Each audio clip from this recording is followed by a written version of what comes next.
Grand finale Kurukshetra 2026 Bengal का महासंग्राम। इतिहास गवाह है, जब जब पावर का ईगो और जनता की एक्सपेक्टेशंस टकराती हैं, तब तब एक नया धर्म युद्ध जन्म लेता है। बंगाल की ये मिट्टी अब सिर्फ ज्योग्राफी का एक टुकड़ा नहीं, बल्कि एक स्पिरिचुअल और पॉलिटिकल कुरुक्षेत्र बन चुकी है। यहां 294 सीटों के लिए 7 महारथी अपने अपने पॉलिटिकल रथों पर सवार हैं, जिनके हाथ में बंगाल की डेस्टिनी की लगाम है। ये कोई मामूली चुनाव नहीं है, ये बैटल ऑफ बंगाल का सबसे क्रूशल और डिसिसिव चैप्टर है। यहां हर वोट एक कहानी है, हर कैंडिडेट एक दांव है और हर सीट एक विरासत। तैयार हो जाइए, क्योंकि अब शुरू हो रहा है कुरुक्षेत्र 2026, जहां जीत सिर्फ कुर्सी की नहीं, आइडियोलॉजी और आइडेंटिटी की होगी। देखते रहिए झलक डिजिटल पर the battle of Bengal RJ Rakesh के साथ।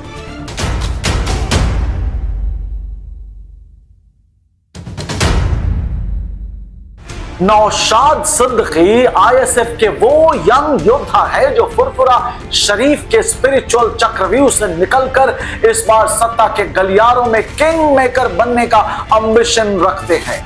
उनकी सबसे बड़ी ताकत उनका रिलीजियस और सोशल आधार है, जिसने बंगाल के ग्रामीण युवाओं के बीच उन्हें एक बेदाग नायक या हीरो बना दिया है।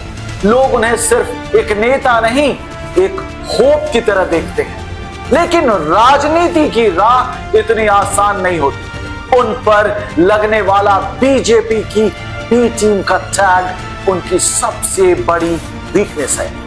ये वो इल्जाम है जो उनके सेक्युलर दावों की धार को कम कर देता है और वोटों के स्प्लिट होने का डर पैदा करता है। नौशाद सिर्फ दुआओं पर भरोसा नहीं करते, उनका असली एक्स फैक्टर उनकी वो बेमिसाल मैथमेटिकल समझ है, जिसे उन्होंने अपने एकेडमिक बैकग्राउंड से हासिल किया है। ये एक ऐसे ब्रिलियंट मैथमेटिशियन है जो राजनीति के समीकरणों को सिर्फ भावनाओं से नहीं, बल्कि डेटा और दुआओं के एक रहस्यमयी बैलेंस से सुलझाते हैं।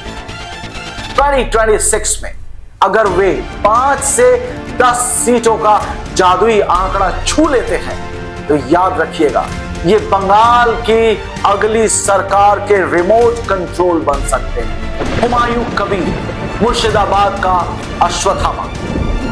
मुर्शिदाबाद के इस अश्वत्थामा यानी हुमायूं कबीर ने अपनी ही पूर्व सेना तृणमूल कांग्रेस के खिलाफ विद्रोह का बिगुल फूंक कर अब एक ऐसी राह चुनी है जो विनाश और सृजन के बीच झूल रही है, लटक रही है।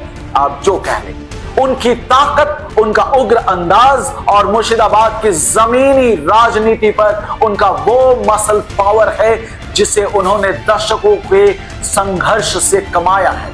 लेकिन उनके भड़काऊ और ध्रुवीकरण वाले बयान अक्सर बंगाल के प्रगतिशील भद्रलोक यानी जेंटलमैन को डरा देते हैं और उनकी बार बार दल बदलने की प्रवृत्ति उनकी राजनीतिक क्रेडिबिलिटी या यूं कहे रिलायबिलिटी पर एक बड़ा सवालिया निशान लगा रही। उनका एक्स फैक्टर उनकी अप्रत्याशित और अनप्रेडिक्टेबल राजनीतिक शैली है, जिसे उनके दुर्लभ प्राचीन सिक्कों के संग्रह के शौक से समझा जा सकता है। वे जानते हैं कि कब किस सिक्के की कीमत बढ़ेगी और कब किसे बाजार से बाहर करना है। 2026 के बाद वे या तो अल्पसंख्यक राजनीति के नए अनकंट्रोलेबल सुल्तान बनेंगे या फिर अपनी ही अग्रेसिवनेस की भेंट चढ़ जाएंगे। पांचवा महारथी मोहम्मद सलीम, लाल किले के भीष्म पितामह। मोहम्मद सलीम वामपंथ के वो भीष्म पितामह हैं जो अपने इंसाफ यात्रा की शरशैया पर लेटे बंगाल में लाल झंडे के रिवाइवल का इंतजार कर रहे हैं। उनकी इंटेलेक्चुअल डेप्थ, बेदाग चरित्र और लॉजिकल बातें उन्हें आज भी पढ़े लिखे बंगालियों का सबसे रिस्पेक्टेड चेहरा बनाती है। वे जब बोलते हैं तो राजनीति में भी एक ग्रेस नजर आता है। लेकिन कड़वा सच ये है कि लेफ्ट की ऑर्गेनाइजेशन बूथ लेवल पर लगभग डेड हो चुकी है। नई पीढ़ी को मार्क्सिस्ट आइडियोलॉजी से जोड़ न पाना उनकी सबसे बड़ी फेलियर और शायद उनकी नियति बन गई है। अब बात करते हैं उनके अनोखे एक्स फैक्टर। क्या आप जानते हैं, मोहम्मद सलीम पुरानी बंगाली क्लासिक फिल्म्स के बहुत बड़े जानकार हैं। उनके पास वो सिनेमैटिक विजन है जिससे वे जानते हैं कि इस सियासी पर्दे पर एक क्लासिक कमबैक कैसे किया जाता है, बशर्ते स्क्रिप्ट और कलाकार यानी उनका ग्राउंड कार्डर साथ दे दे। 2026 में अगर जीत मिली तो ये वामपंथ का हिस्टोरिकल रीबर्थ होगा, लेकिन अगर हार मिली तो ये उनके शानदार राजनीतिक सफर का एक इमोशनल एग्जिट साबित होगा। अधीर रंजन चौधरी कांग्रेस के कर्ण। अधीर रंजन चौधरी बंगाल की सियासत के वो कर्ण हैं जिनके पास अपनी निजी भुजाओं की शक्ति और अजय रॉबिनहुड वाली छवि तो है, लेकिन उनकी अपनी ही पार्टी का दिल्ली दरबार और बदलते गठबंधन उन्हें अक्सर कुरुक्षेत्र में निहत्था छोड़ देते। तो बहरामपुर के उन गलियों के योद्धा है जहां वे आज भी आम लोगों के लिए आधी रात को भी हाजिर रहते हैं। पर ममता और मोदी की दोहरी चक्की के बीच उनका संगठन रेत की तरह बिखर रहा है, जो उनके अपने अभेद गढ़ को भी खतरे में डाल रहा है। उनका एक्स फैक्टर उनकी जबरदस्त शारीरिक और मानसिक सहन शक्ति है। वे आज भी रोजाना एक नहीं, दो नहीं, 10 किलोमीटर दौड़ते हैं और हार न मानने की उनकी यही फौलादी जिद उन्हें इस महासंग्राम में एक लोन वॉरियर के रूप में जिंदा रखे हुए है। 2026 के बाद हार उन्हें सक्रिय राजनीति से संन्यास के एकांत में ले जा सकती, जबकि जीत उन्हें फिर से दिल्ली की राजनीति का अजय जनरल बना देगी। अभिषेक बैनर्जी बंगाल के सियासत के वो युवराज अर्जुन है जिनके पास इस युद्ध के लिए न्यू तृणमूल का गांधीव और अत्याधुनिक डेटा का दिव्य रथ है। उनकी सबसे बड़ी ताकत लक्ष्मी भंडार का वो अथाह डेटा और उनकी यूथ कनेक्टिविटी, जिससे उन्होंने पार्टी के पुराने गार्ड्स को साइड लाइन कर संगठन पर टोटल कंट्रोल हासिल किया है।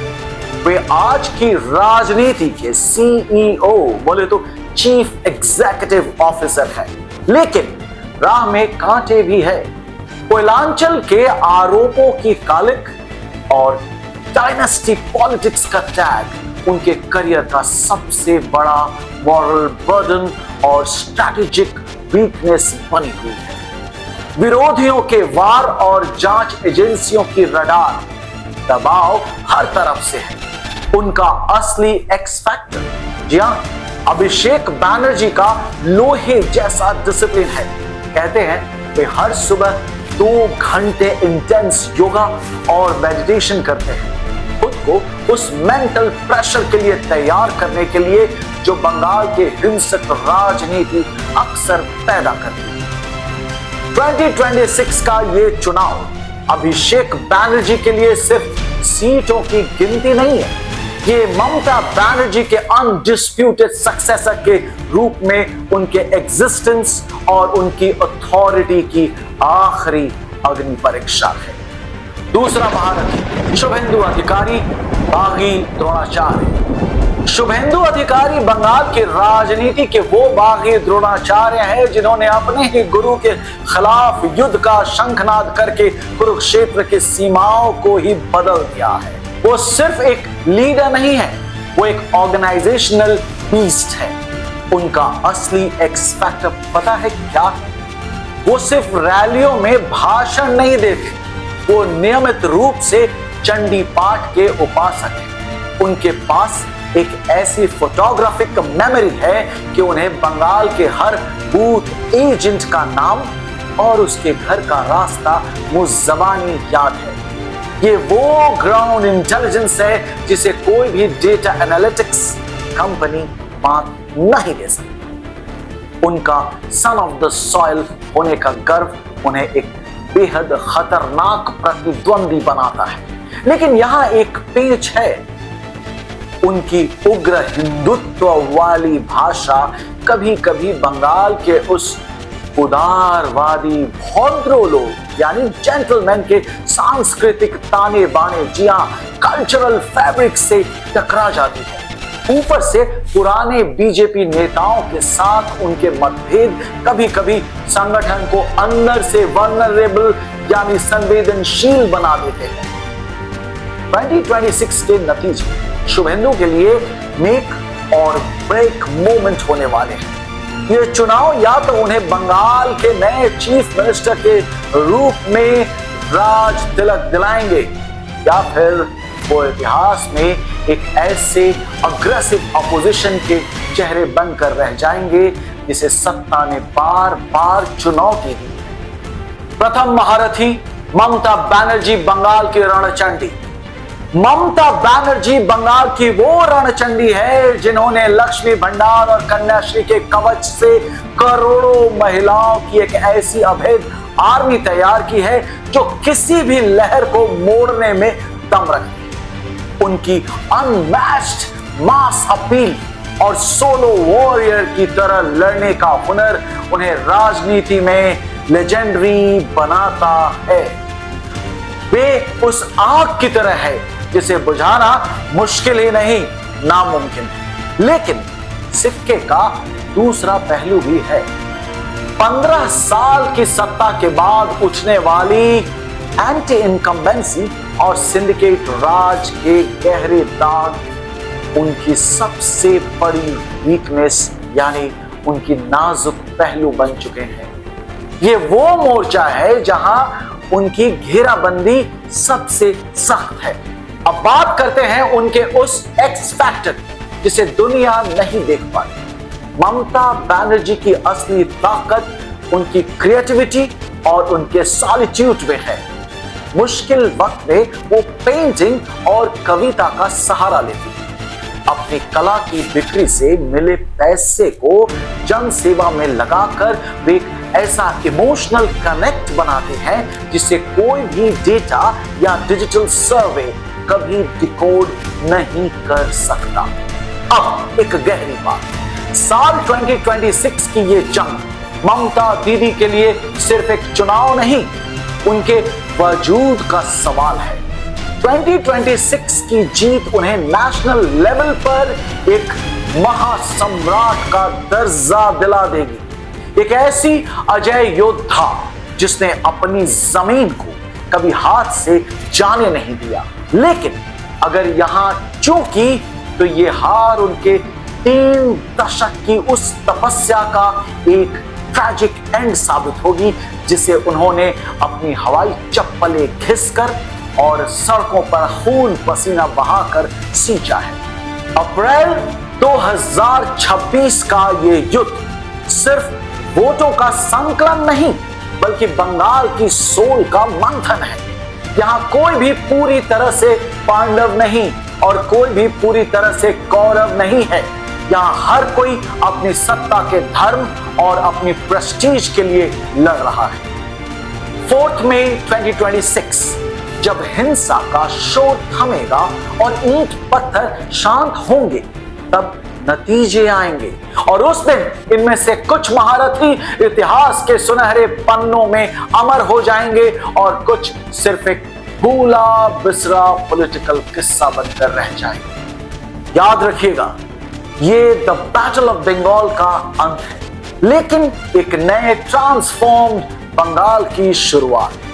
अगर इस बैटल ऑफ बंगाल ने आपके जहन में भी हलचल मचाई है तो इस वीडियो को फौरन लाइक करें और दबाकर शेयर करें। इसे बंगाल के हर उस कोने तक पहुंचाइए जहां आज भी परिवर्तन और प्रतिशोध की बहस जारी है। और हां, वो बेल आइकॉन, उसे दबाना तो भूलिएगा भी मत, ताकि हर बड़ी हलचल की इंफॉर्मेशन आपको मिले सबसे पहले। फॉलो करते रहिए झलक डिजिटल को, क्योंकि हम सिर्फ खबरें नहीं दिखाते, हम हकीकत का आईना दिखाते हैं। अभी के लिए अपने दोस्त आरजे राकेश को दीजिए इजाजत, फिर होगी मुलाकात। जय हिंद।